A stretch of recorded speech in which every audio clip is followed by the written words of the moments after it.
Shri BVS Ramarao గారు గోదావరి కథలు 8వ భాగం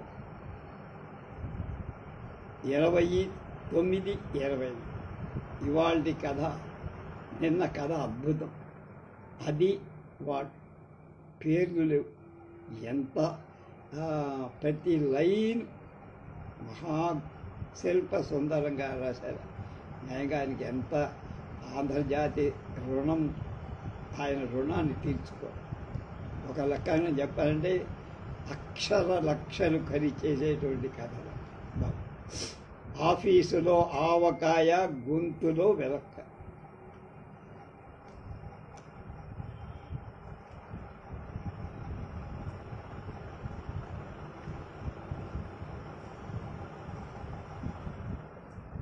ఎఫిషియన్సీ, సిన్సియారిటీతో పాటు ఆనెస్టీ, ప్రాంప్ట్నెస్ ఉన్న ఆఫీసర్లలో చెప్పుకోదగ్గవాడు నరసింహ. యమ స్ట్రిక్టు, పరమ జిడ్డు. బొత్తిగా ఆనెస్ట్ అని పేరు పడ్డ నరసింహం అంటే ఆఫీసు సిబ్బందికి సింహస్వప్నం. కాకాసురుడు, ఉత్తరాసురుడు, దక్షిణాసురుడు. ఉత్తరాసురుడు అంటే రికమెండేషన్, దక్షిణాసురుడు అంటే రాక్షసులు కూడా. వాళ్ళని కూడా రాచి రంపాన పెట్టగా సామర్థ్యం బోళ్ళంత ఉంది నరసింహ. అందుకే డక్కా ముక్తీలు తిన్న వాళ్ళని, అచ్చోసిన ఆబూతుల్లా విడిచిపెట్టేసిన వాళ్ళని నరసింహం దగ్గర పడేస్తారు. పై అధికారి వాళ్లను లైన్లో పెడతాడన్న ధీమా. పేకాట, జాగారం బాబతు మైకంలో గేటు దాకా వచ్చిన మేనేజర్ శ్రీముఖలింగం లేట్ అయిన నరసింహానికి ఏం సంజాయిషి చెప్పాలి ఖరారు చేసుకొని మరో కారాకిళ్ళి బిగించి పెద్ద పెద్ద అంగలతో మెట్లెక్కేసరి ఆఫీసు గడియారం 12 కొట్టి. టీచర్ లేని క్లాసుల ఆఫీసంతా గగ్గోలుగా ఉండటంతో నరసింహం క్యాంపెళ్ళుంటాడని పసిగట్టి తమాయింపుగా నెట్టొచ్చి ధైర్యంగా దూరాడు ఆఫీస్. శిష్యులందరా ఏదో మహాసర్భ జరుగుతున్నట్టు, ఏమిటో విశేషం అంటూ హెడ్ క్లార్క్ అహోబిలం చుట్టూ మోగిన సిబ్బంది తాపీగా చేరుకున్నాడు శ్రీముఖలింగం. రండి గురు, జన్మానికో శివరాత్రి అన్నట్టు ఇందాకనే మన రంకుమొగుడు క్యాంపెళ్ళ 3 రోజుల దాకా రాడు. ఇప్పుడే కాస్త ఊపిరాడుతుంటే పచ్చి గాలి పీల్చుకుంటున్నాం అన్నాడు అహోబిలం ఓ పట్టు పొడుం పెట్టి. మన ఆఫీసు రాను రాను బొత్తిగా బల్జీల దొడ్డి అయిపోయిందయ్యా అన్నాడు శ్రీముఖలింగం. మన జాతకాలు జైలు శిక్ష అనుభవించాలని ఉంది కాబోలు. ఇప్పుడు ఈ ఆఫీసులో నరసింహంగాడి హయాంలో అనుభవిస్తున్నాం అన్నాడు ఎస్టాబ్లిష్మెంట్ క్లార్క్ నందికేశ్వరుడు బాధపడి. జైల్లోనన్నా కాస్త ఫ్రీగా ఉండొచ్చయ్యా, ఇది మరీ యుద్ధ ఖైదీల జైలు అని వాపోయారు బడ్జెట్ క్లార్క్ విరూపాక్ష. మరే ఎక్కడో మిలిటరీలో ఉండాల్సిన శాల్తీ మనకు ఆఫీసరుగా తగలడి దుంప తెచ్చి వేపుకు తినేస్తున్నాడని కోప్పడ్డాడు అకౌంట్స్ క్లార్క్ పినాకం.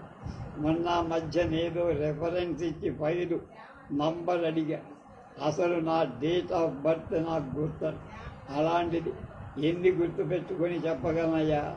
కాస్త తడపడించాను. రెఫరెన్సులు, వాటి ఫైల్ నంబర్లు నా చేత బట్టి అప్పచెప్పించుకున్నా క్లీనుగా అని కళ్ళు కొనుక్కున్నాడు రికార్డు కీపర్ ఫకీర్. అబ్బా, ఈ నసగాడితో ఎలా వేగడం? జుట్టు పీక్కున్నాడు విరూపాక్షయ్య. నస, పరమనస.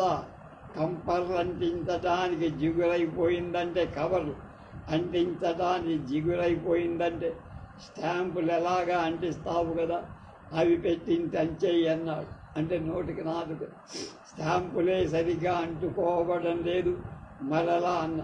దాంతో విరుచుకుపడి పోస్ట్ మాస్టర్ జనరల్ 4 పేజీల కంప్లైంట్ రాసి స్టాంపుల ఖరీదులో జిగురుకు రిబేట్ ఇవ్వాలని పట్టుపట్టి ఫిర్యాదు చేశాడు డిస్పాచ్ క్లార్క్ పుణ్యకు. అంతెందుకు సార్, మన పినకాకి పాండి 20 పేజీల స్టేట్మెంట్లో ఒక అంకె పొరపాటు వేశాడు. 10 పేజీల ఛార్జ్ షీట్ ఇచ్చి ఖరాబైన కాగితాల ఖరీదు జీతంలో తగ్గొట్టలా. అందరకు జ్ఞాపకం ఉన్న విషయం మరోసారి గుర్తు చేశాడు నందికేశ్. అడిగేవాడు లేకపోతే సరే 10 కేజీల కాగితాలేక టైపింగ్ కూడా దండగని కోపంగా చీరి ముక్కులో మరో పట్టు బిగించాడు అహోబిల్. ఛార్జ్ షీటు టైపు చేయించలేదు సార్, ఈ శిక్ష టైపిస్టుకి ఎందుకు? నీ మీద ఛార్జ్ షీటు నీ సొంత కాగితాలతో నువ్వే డ్రాఫ్ట్ చేసి పట్టమన్నాడండి.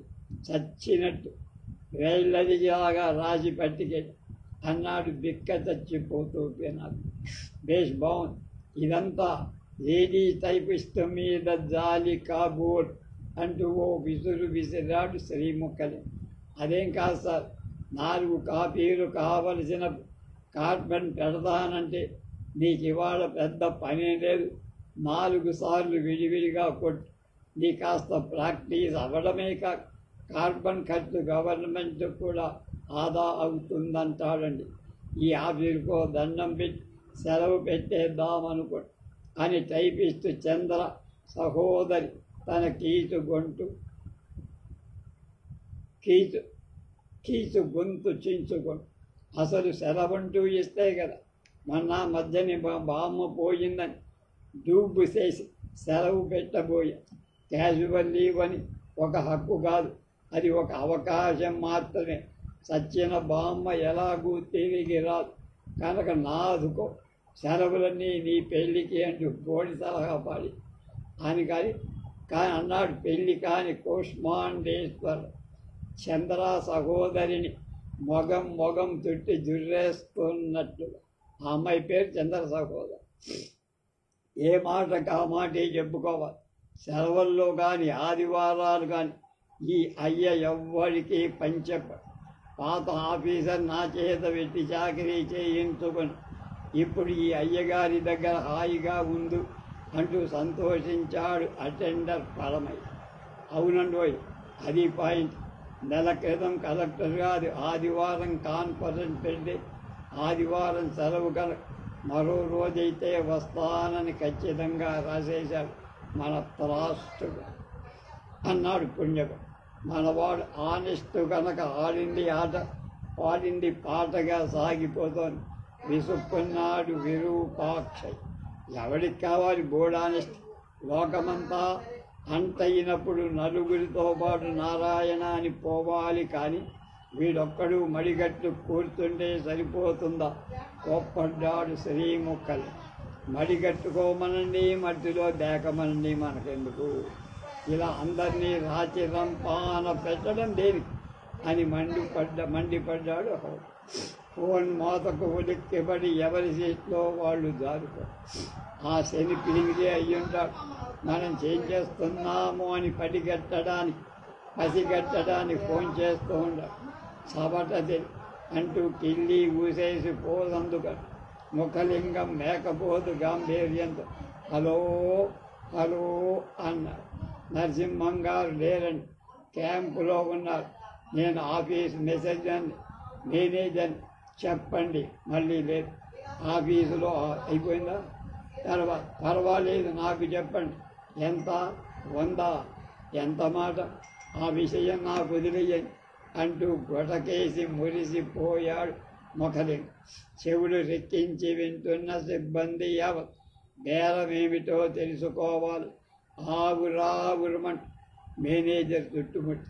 అబ్బే ఏముంది, నరసింహం గారి చిన్న కూతురు సంకాలు చేసి ఇంట్లో ఆవకాయ పెట్టినప్పుడు మరో 100 కాయలు అదనంగా పెట్టి అనకాపల్లి పంపించమ. అమ్మగారికి కబురు చెప్పము కనుక ఈ కబురు మనం పట్టుకెడుతున్నాం అంటూ చేతులు దిలుపి మళ్ళీ కిళ్ళీవి దొరికిందన్నాడు అహోబే. ఏమిటి అన్నాడు మగ.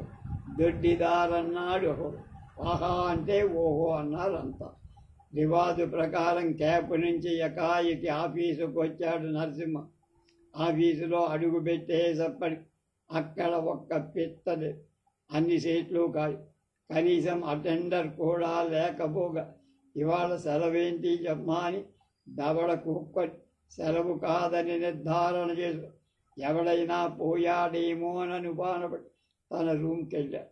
టేబుల్ మీద ఒక కవర్ల దొంతర విప్పి చూశాడు.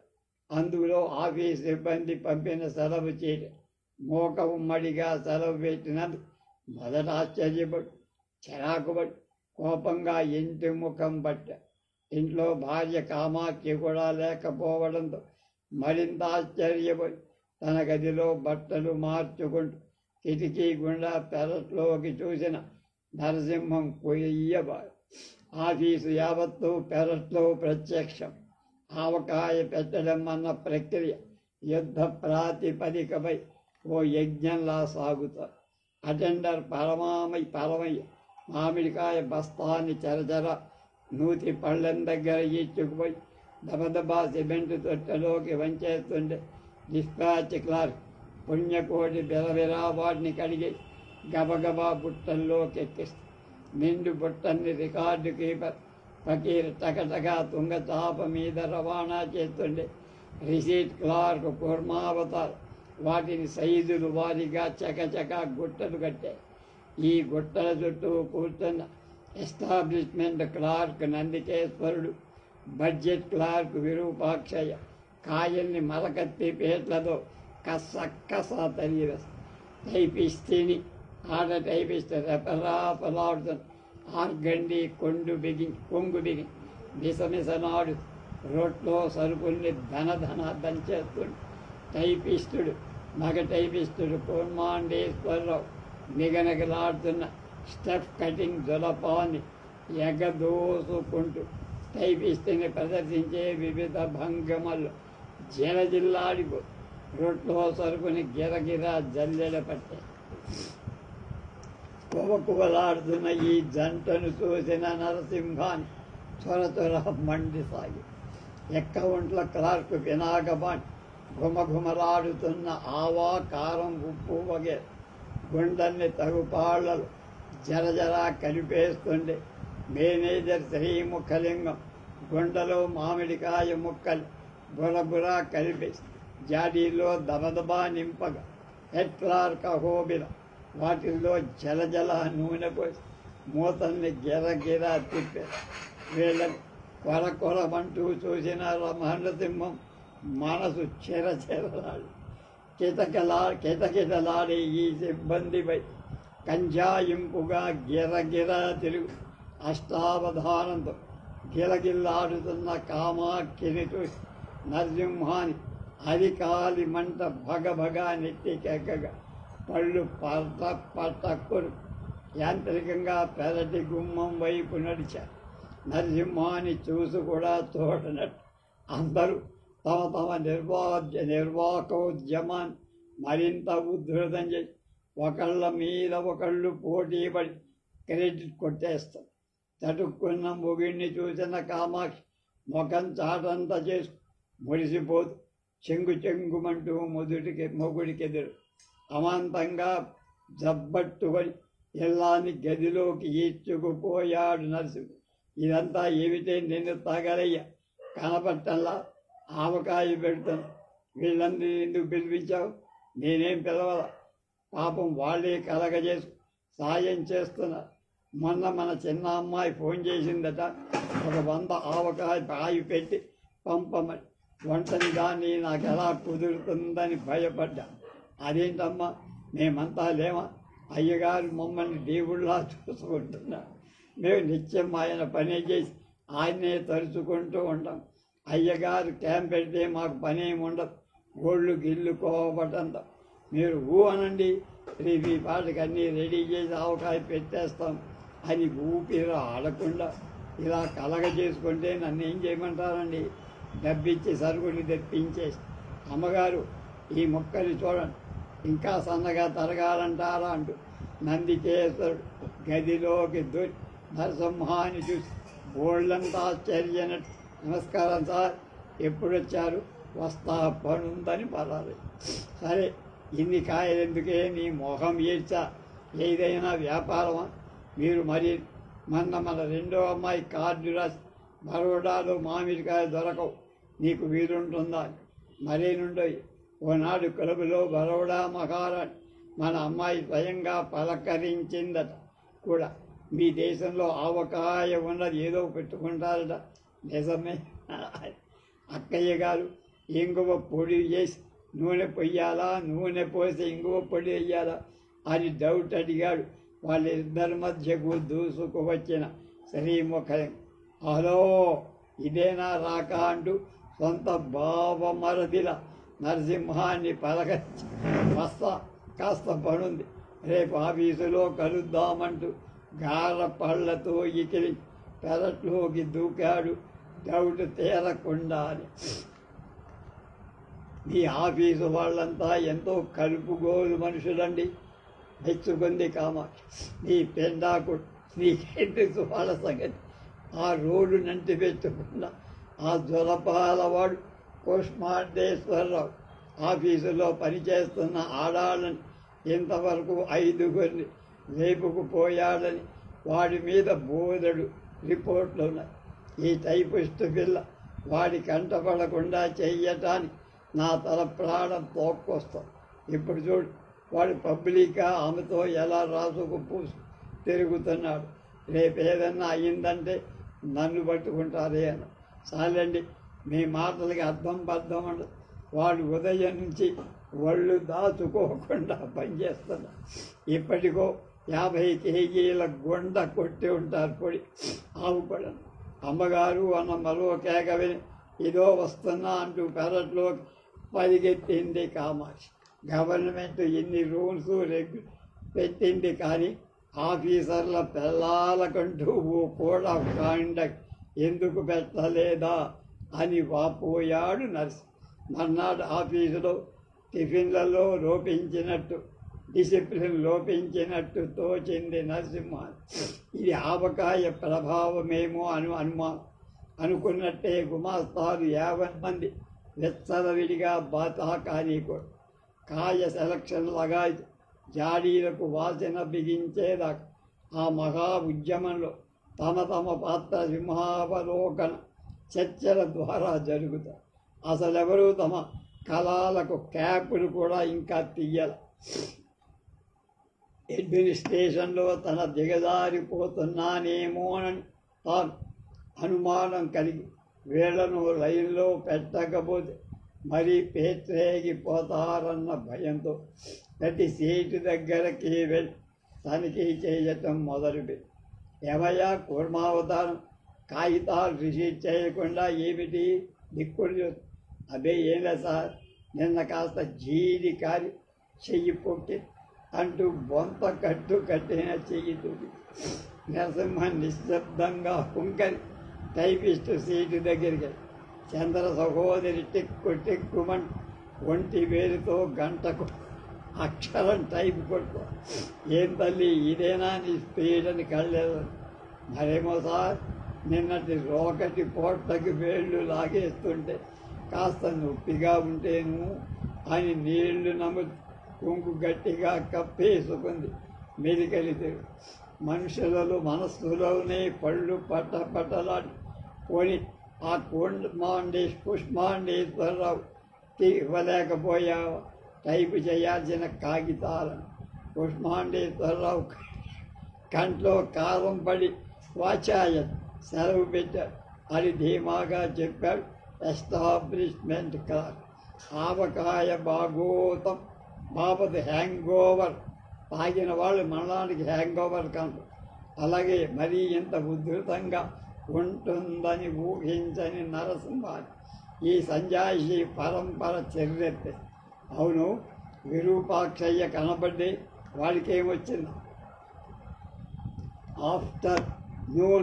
ఆఫ్టర్నూన్ వస్తానన్నాడు మధ్యాహ్నం అని వకాల్తా గుర్తుకున్నట్టు చెప్పాడు అప్పకి.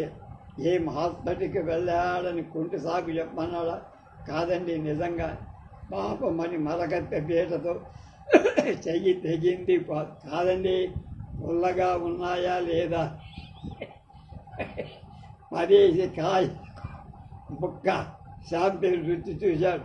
మోసంతో పట్టుకున్నాయి. యూ సెటప్ అనుభవి సభ్యత అడ్డొచ్చి అందం మాని మేనేజర్ సీటు కూడా ఖాళీగా ఉండడం శ్రీ ముఖలింగంగా ఆవకాయ దెబ్బతో అలసిపోయారు కాబోలు అన్నాడు వ్యంగ్య ధోరణిగా. జనాంతి చిత్తం కాదండి, ఇవాళ 6 ఆవకాయ పెట్టుకుంటారట. లేటుగా వస్తానని మీరు అడిగితే చెప్పమన్నారన్నాడు నా పరమయ్య. ఉదయలైపోయాడు నరసింహ. ఇంకెవరిని అడిగినా ఆవకాయ ఆధారమే వస్తుందని ఏం చెయ్యాలో తోచ సీట్లో కొలవ. ఇందాకటి నుంచి కొత్తలాట్ మానసికంగా జుట్టు పీకేసుకున్నందువల్ల జుట్టు చెదరిన అనుమానం వేసి కోటు జేబులోంచి దివ్వన తివ్వబోతుంటే టిల్లీ నమ్ముతూ ఉందాగా వచ్చి టేబుల్కి ఎదురుగా నిలబడ్డాడు శ్రీముఖలి. బాస్ మంచి హుషారుగా ఉన్నాడన్న ధీమా. ఆవకాయ కారణాలు సతమతమవు ఆవకాయ తెచ్చిన అర్థానికి మండిపోయి మనసంతా ఆవకాయమయమై ఆవకాయన్న పదాన్ని తలుచుకుంటేనే కంపరమెత్తిపోతున్న నరసింహం మేనేజర్ని చూసి ఆఫీసుకింత లేటా అని అరవపోయి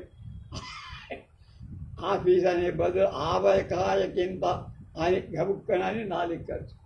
పాయింట్కి వచ్చేశాడన్న భరోసాతో ఉండగా మిగిలిన 17 గాల పళ్లతో ఇకిరి చటుక్కున కుర్చీలా నరసింహానికి ఎదురుగా సత్తికెలబడి పళ్ళు విరిసి బల్ల మీద చేతులు వేయగా నరసింహం అదిరిపోయి వీడిక్కడ డీటు టేబుల్ మీదుగా తన భుజగాల పైకి స్వారీ చేస్తాడేమో భయపడి.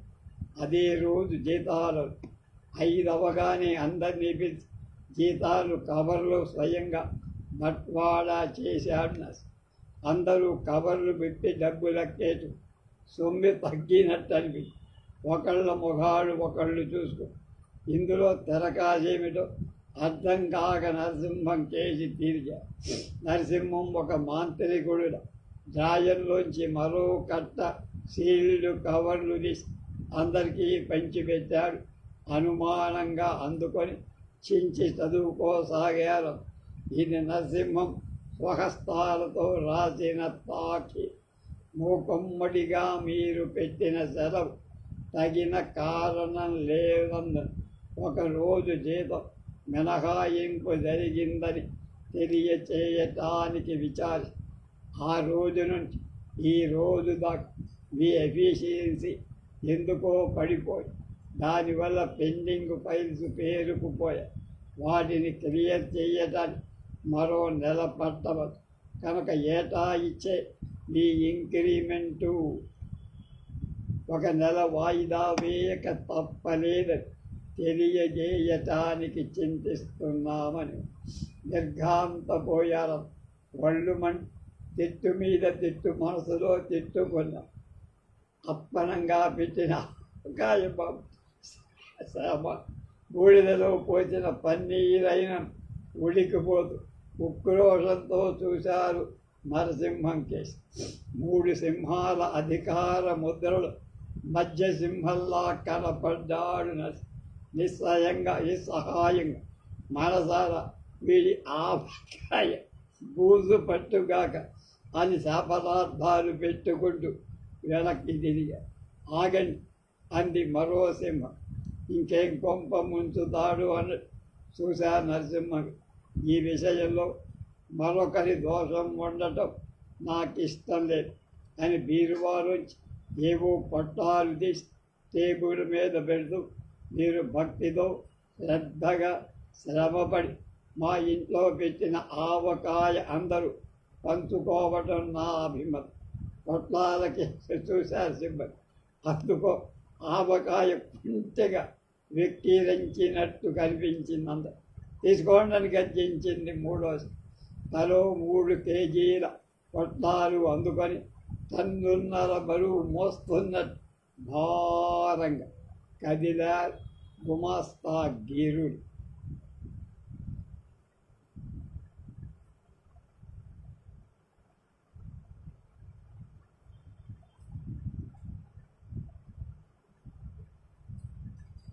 రేపు పుష్కరాల రేవులో పుల్లట్లు కథ తెలుసుకో.